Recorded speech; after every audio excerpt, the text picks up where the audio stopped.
کہ آج کل ایک ٹرینڈ یہ چلا پڑا ہے کہ والد صاحب اپنی اولاد کو وراثت سے محروم کر رہے ہیں۔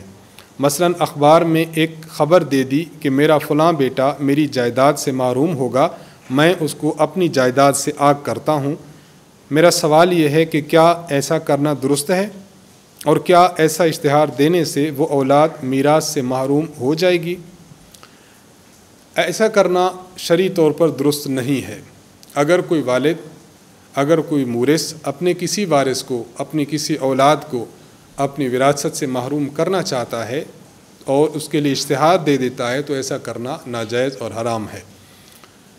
جناب رسول اللہ صلی اللہ علیہ وسلم سے مروی ہے، مشکات میں بھی یہ حدیث موجود ہے کہ آن حضرت صلی اللہ علیہ وسلم نے فرمایا کہ جو شخص کسی وارث کو اس کی میراث سے محروم کرے گا تو قیامت کے دن اللہ تعالیٰ اس شخص کو جنت سے محروم فرما دے گا۔ اس لیے ایسا کرنا شرعاً جائز نہیں ہے۔ اور جہاں تک آپ کے دوسرے سوال کی بات ہے کہ ایسا اگر کسی نے کر لیا، اشتہار دے دیا، تو کیا اس سے وہ بچہ اپنے والد کی میراث سے محروم ہو جائے گا یا نہیں؟ تو اس کا جواب یہ ہے کہ یہ بیٹا اپنے والد صاحب کی میراث سے محروم نہیں ہوگا۔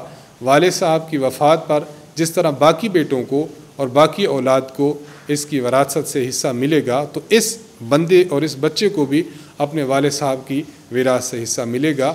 والد صاحب کے اشتہار دینے کی وجہ سے یہ بیٹا والد کی میراث سے محروم نہیں ہوگا۔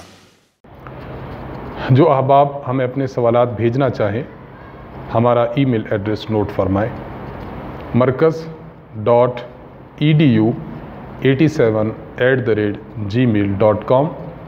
اردو زبان میں اپنا سوال لکھ بھیجیے، انشاءاللہ مرکز کی جانب سے اس کا جواب دے دیا جائے گا۔